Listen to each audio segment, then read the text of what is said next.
Merhaba, kanalıma hoş geldin. Ben İpek. Bugün sizinle birlikte İtalya'daki ve Türkiye'deki aşk meşk işlerinden biraz konuşalım istiyorum. Nasıl tanışılıyor, nasıl ilerliyor, nasıl devam ediliyor, bizdeki süreçler İtalya'da var mı? Biraz bundan bahsedeceğiz. Ya da buradaki süreçler Türkiye'de var mı? Çünkü burada olan ve Türkiye'de olmayan bazı süreçler de var. Bunları birlikte göreceğiz. Hadi başlayalım. Gelin en başından başlayalım. Yani tanışmadan. İtalya'da nasıl tanışılıyor, Türkiye'de nasıl tanışılıyor? Şimdi tabii ki artık çok da fazla olmayan ama görücü usulü denilen eskilere dayanılan bir usul var. Öncelikle ondan bahsedeceğim. Türkiye'de siz bunun nasıl olduğunu biliyorsunuz ama İtalya'da yaşayanlar bunu bilmediği için ve izleyenlerin büyük bir çoğunluğu İtalyan olduğu için onu da ben bir açıklayacağım. Görücü usulü dediğimiz şey iki ailenin birbiri arasında kendi çocuklarını birbirine yakıştırıp ya bir fotoğrafla ya söyleyerek hani şunun kızı var ya falan gibi ya da işte şu işi yapıyormuş, şurada yaşıyormuş, kendisine bir eş bakıyormuş diye duyduğumuz kişileri bizim dışarıdan birbirine yakıştırarak söylediğimiz bir usul oluyor. Ve bu insanlar sonradan görüşüyorlar. Eğer cidden birbirlerine uygun olduklarını düşünürlerse bir ilişkiye başlamış oluyorlar. Görücü usulü kısacası bu. Yani Türkiye'deki adıyla. İtalya'da görücü usulü var mı peki?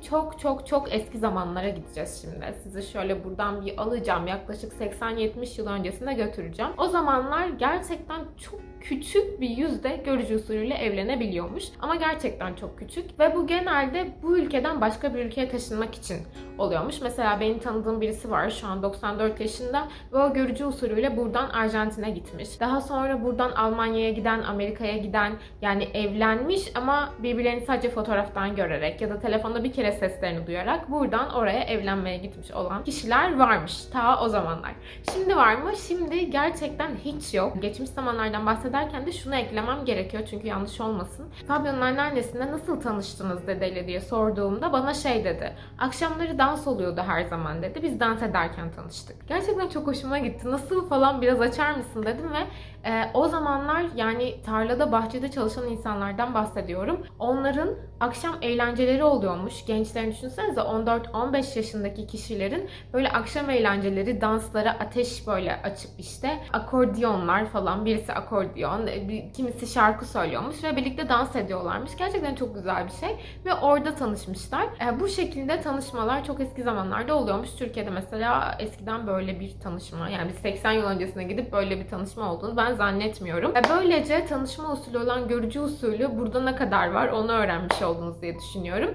Ama genel olarak burada da şu anki Türkiye'de nasıl tanışılıyorsa eskiden de o şekilde tanışılıyormuş. İşte görüşüyorsun, tanışıyorsun, flörtleşiyorsun. Flörtleşme aşamasından sonra ikinci aşama sevgililik dönemine geçiyoruz. Sevgililik dönemi Türkiye'de bildiğiniz üzere sevgili olduğunuz zaman toplum tarafından çok saygı duyulan bir şey değil. Saygı aşamasına biz genelde bir yüzükle birlikte geçiyoruz ama İtalya'daki sevgililik döneminin farkı ne diye sorarsanız bu aşamada da insanların ilişkinize, aşkınıza saygı göstermesi derim kesinlikle. Gerçekten bu benim çok hoşuma gitmişti. Mesela diyelim ki bir abinizin, ablanızın, kuzeninizin birinin bir düğünü olacak, bir şey olacak ve siz buraya sevgilinizle gitmek istiyorsunuz. Genelde Türkiye'de geleneksel Türk ailelerinden bahsediyorum diye ekleyeyim bu arada. Hani İpek öyle değil falan diyebilirsiniz çünkü bugün burada bahsedeceğim şeyler geleneksel Türk ailelerini içeriyor ve geleneksel İtalyan ailelerini içeriyor. Geleneksel Türk ailelerinde sevgilinizi o düğüne falan çağıramazsınız ama İtalya'da zaten sevgilinize de gösterilen bir saygı sadece ve sadece sizin onu sevdiğiniz için gösterilen bir saygı olduğu için davet edebilirsiniz ya da bir aile yemeğine davet edebilirsiniz, doğum gününüze davet edebilirsiniz. Yani ailenizi de içeren şeylere sevgilinizi davet edebilirsiniz. Çünkü ailede sevgilinizin de artık bir yeri vardır. Bu genelde dediğim gibi Türkiye'de geleneksel Türk ailelerinde yüzükten sonra oluşuyor.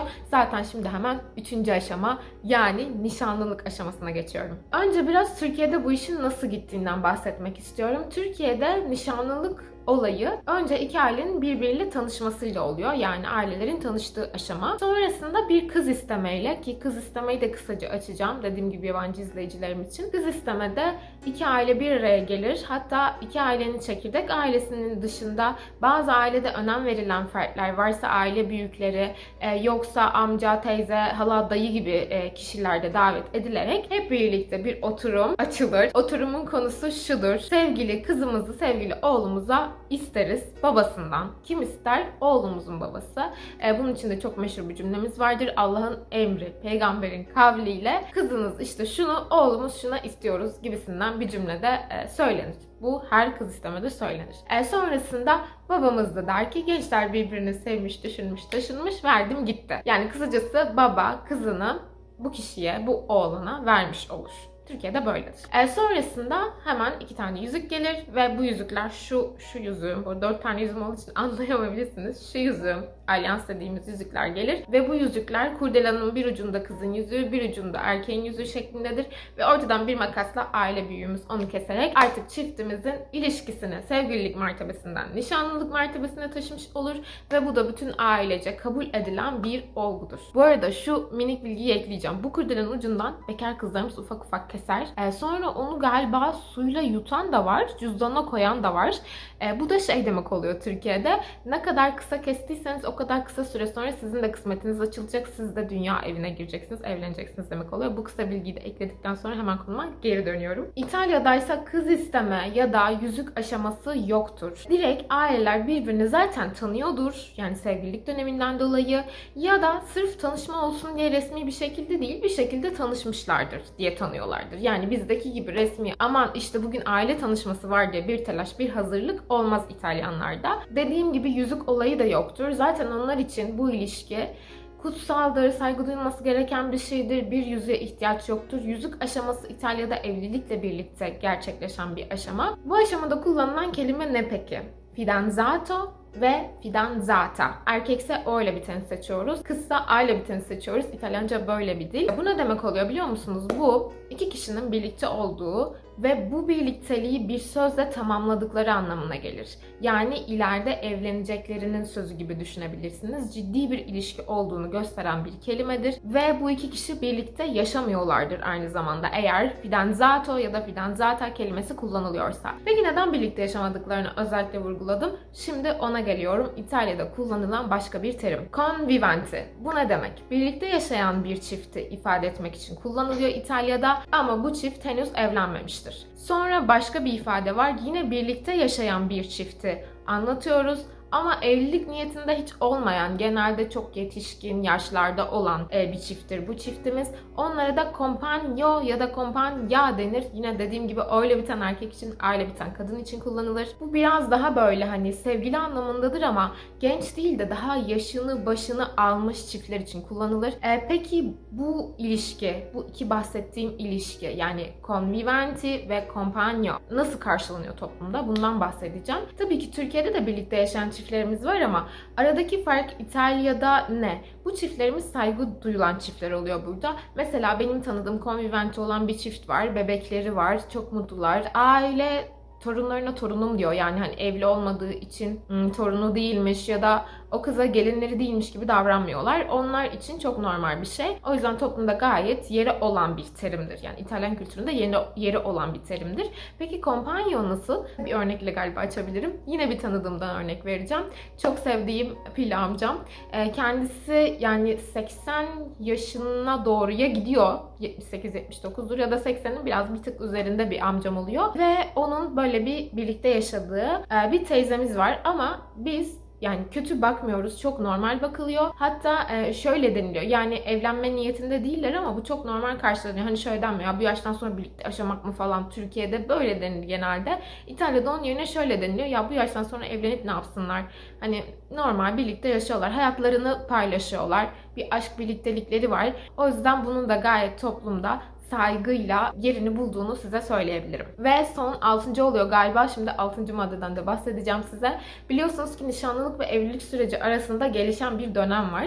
Bu dönemde İtalya'da nasıl oluyor, Türkiye'de nasıl oluyor? Biliyorsunuz ki Türkiye'de bu dönemde geçen bayramlar olsun, özel günler olsun, işte cenazeler olsun vesaire ne olur? O aileyle bu aile sürekli bir etkileşim içerisinde olur. İşte bayram ziyaretlerine gidilir, taziyelere gidilir, tebriklere gidilir ya da aranır bir şekilde gidilemiyorsa eğer uzaksa. İtalya'da da aynen bu şekilde oluyor. Yani bu nişanlı fidanzato döneminde ve evlenene kadar olan süreçteki geçen bayramlar, özel günlerde ya o kişi eve gelir ya da hediyesini mutlaka gönderir. Yani bir şekilde aileyle kontak içerisinde olur. Bu Bu tabii ki kişiye bağlı. Ama hani sıfır ilişki olmaz. Zaten bundan sonra da evlilik aşaması geliyor ama evliliği nasıl gittiği, nasıl olduğu, Türkiye'de evlilikte neler yaptığımız, düğünde neler yaptığımız ya da burada düğünde neler yaptığımızın başka bir hani videoya konu olmasını istiyorum. O da çok eğlenceli, çok güzel bir konu. İlginizi çekeceğini düşündüğüm bir konu açıkçası ama bu video için benden bu kadarlık olsun.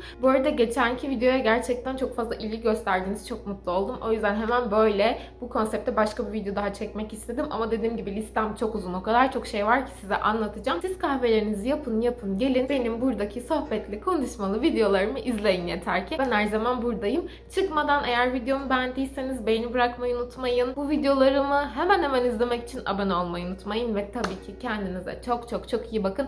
Hepinizi çok öpüyorum. Görüşmek üzere. Bu arada bunu bir yere eklemem gerekiyor. Nereye ekleyeceğim bilmiyorum. Videoyu kapattıktan sonra aklıma geldi. Hiçbir zaman o kültürü ya da bu kültürü kötülemek için farklılıklarından bahsetmiyorum. Bence her kültür kendi farklılıklarıyla güzel. O yüzden hem orada güzel bir kültür var, hem burada güzel bir kültür var. Benim anlattığım şey ise ikisinin arasında yaşadığım için, bununla büyüdüğüm ama bununla şu an yaşadığım için aradaki farkı size anlatmak oluyor. O yüzden lütfen hani böyle kötü bir şey söylüyormuşum ya da yargılıyormuşum gibi anlaşılmasın. Tekrar sizi çok öpüyorum. Kendinize çok iyi bakın.